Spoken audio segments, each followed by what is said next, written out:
Bonjour et bienvenue sur Allo Finance pour faire un point sur les marchés actions américains. Après 8 séances de baisse consécutives, dont un violent décrochage de plus de 2% la veille, Wall Street tendra de reprendre du poil de la bête ce mercredi. D'après les indicateurs avancés, la place new-yorkaise devrait ouvrir dans le vert. Le Dow Jones grappillerait 0,29% à 11 838 points.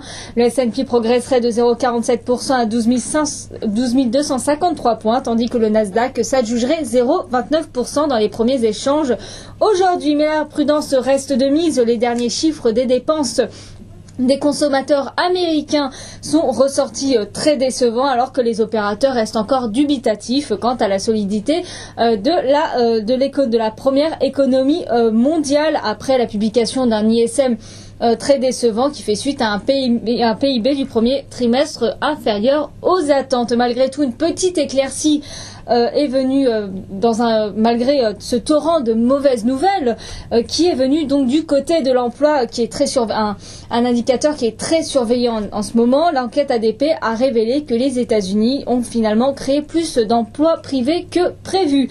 Aux États-Unis, donc l'enquête ADP sur le secteur privé a été déterminante, et c'est finalement une bonne nouvelle qui est venue sur le front de l'emploi, mais a relativisé tout de même, puisque le consensus était logé à un niveau plutôt bas.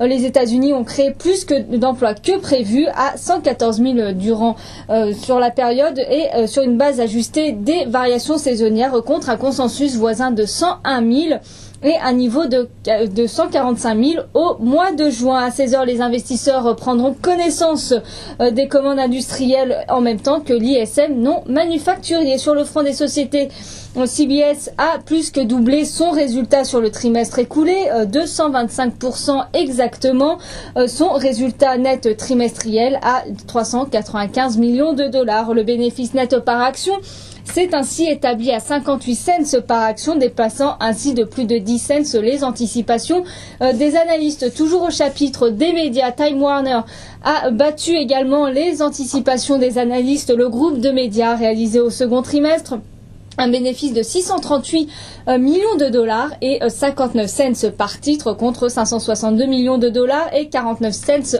par titre un an auparavant. Le bénéfice net par action a représenté 60 cents contre 55 cents de consensus. Comcast a fait état d'une hausse plus marquée que prévue de ses résultats trimestriels, à la faveur d'une hausse de ses recettes de ses abonnés Internet et téléphone, et des bonnes recettes publicitaires de sa co-entreprise NBC Universal.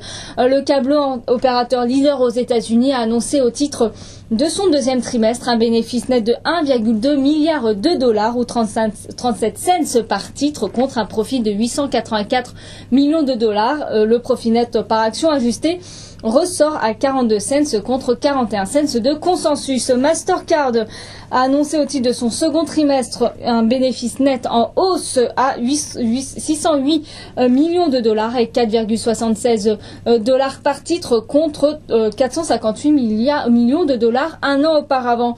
Le consensus était logé à 4,22 dollars de bénéfice net par action. Par ailleurs, les revenus sont en augmentation de 22% à 1,7 milliard de dollars. Garmin perd le nord et cède 14% avant les premiers échanges à Wall Street, après avoir annoncé des résultats trimestriels en baisse en raison d'une chute de 19% de ses ventes de systèmes de navigation pour les automobiles et terminaux mobiles.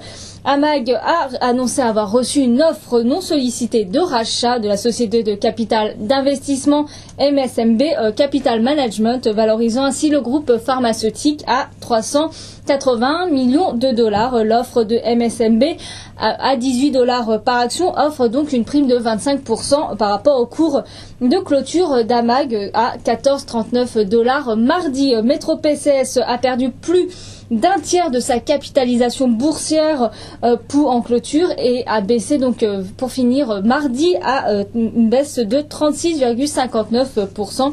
Et ce, après avoir annoncé des résultats inférieurs aux attentes, et a prévenu par ailleurs de ses difficultés croissantes pour conserver ses clients. L'opérateur de téléphonie mobile à bas coût a affiché au second trimestre, hors exceptionnel, un bénéfice net par action de 24 cents contre 29 cents attendus par le marché. Voilà ce qu'on peut dire sur les marchés actions américains. À très bientôt sur Allo Finance.